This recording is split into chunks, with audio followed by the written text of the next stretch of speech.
Self-love is trending like crazy right now. And it's one of those conversations that I love having for so many reasons.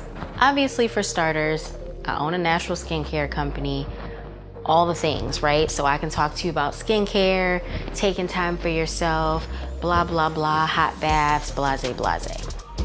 But I love that moment when we get to the part of the conversation about real, actionable self-love.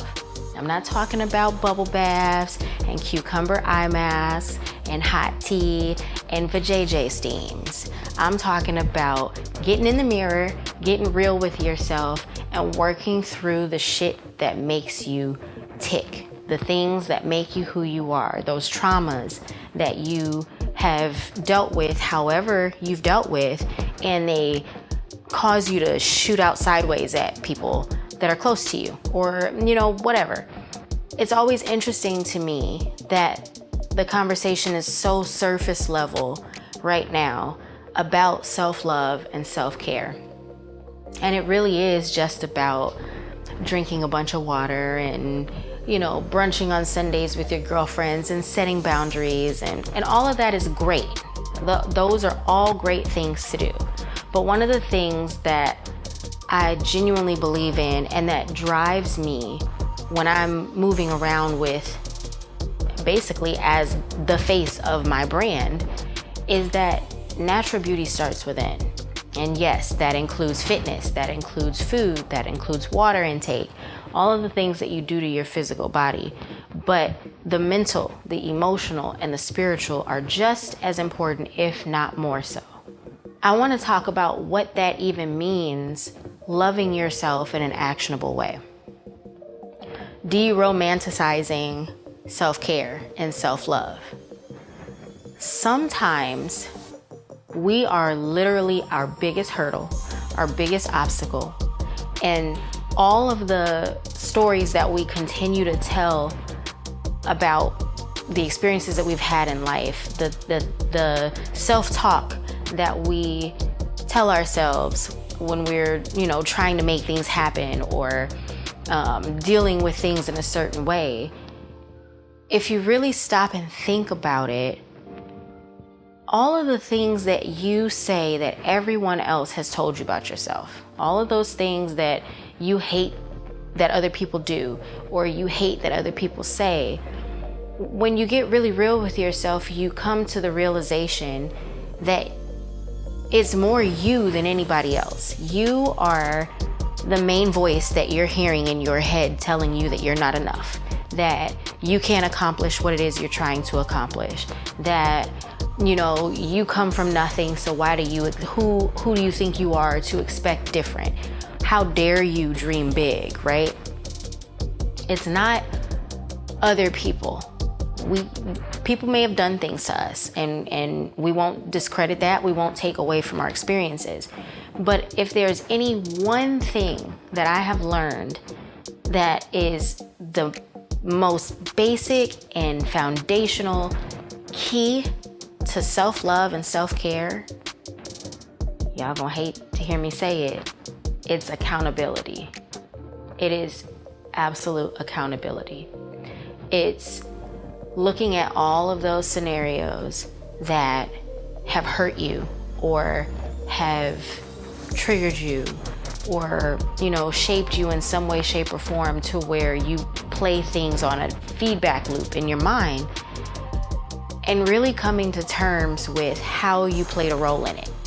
It does not absolve anyone from hurting you. It does not absolve anyone from making bad decisions, but it does take into account and really drive the point home that we cannot control anything outside of ourselves. The only thing that we have control over is us. And so if we are managing ourselves accordingly, managing our expectations of ourselves as well as others, and taking accountability in every single scenario, always looking for that lesson that you should have learned, and how could I have handled that differently? How could I have thought about that differently? Did I blow that out of proportion? Was that necessary? How would the evolved me have handled that situation and moving towards that. Forget about what other people have said or done or any of that. The key to our self-love is accountability. You get in that mirror and you get real with yourself, and it hurts, it's ugly, it's nasty, it's dirty. You may have to lock yourself away for a little while and turn your phone off and get off socials, and people may be upset with you because you're acting funny or whatever that looks like for the people in your life.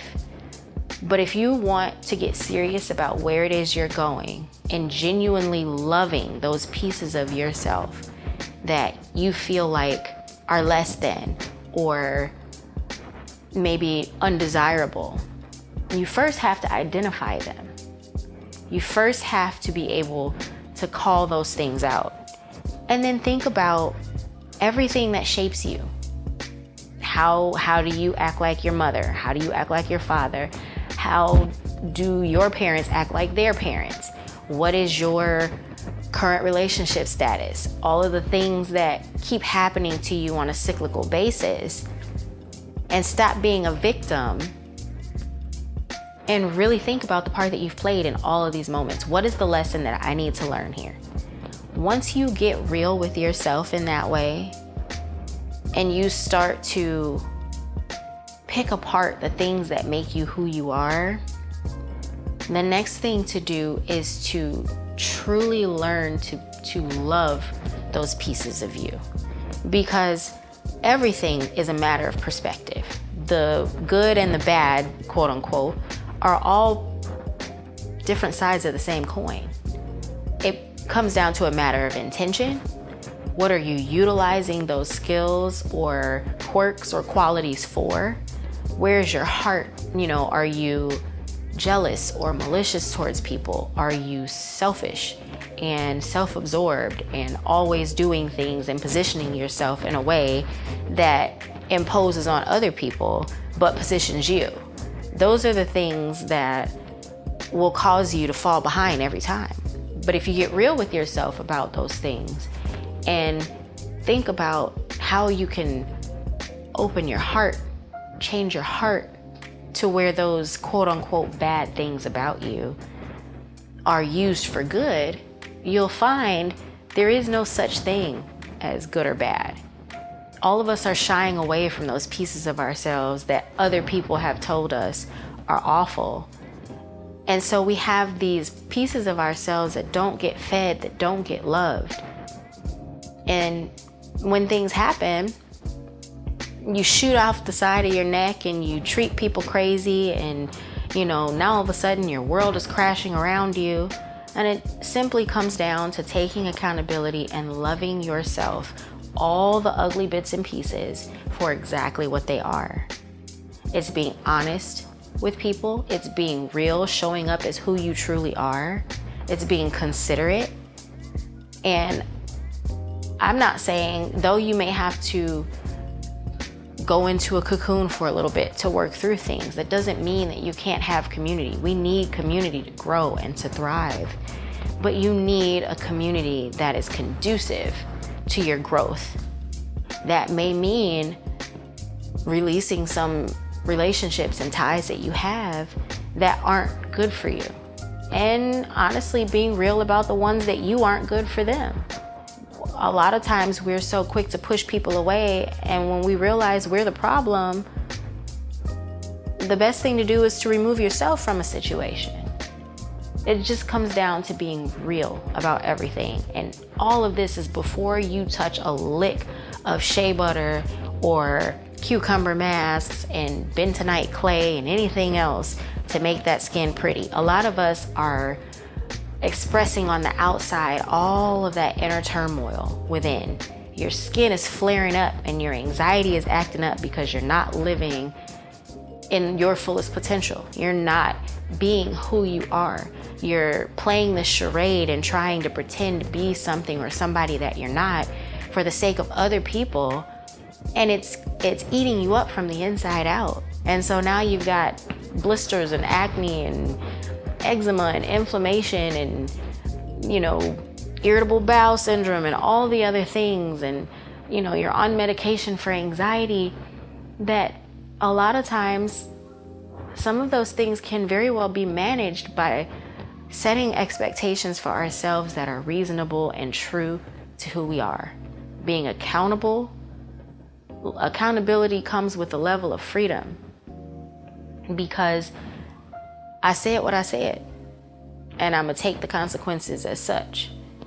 And when you can release that need to please people, that need to be validated, that egotistical thought that other people are spending all their time thinking about you. People are so caught up in their own mess. Everyone is fighting the same internal battles.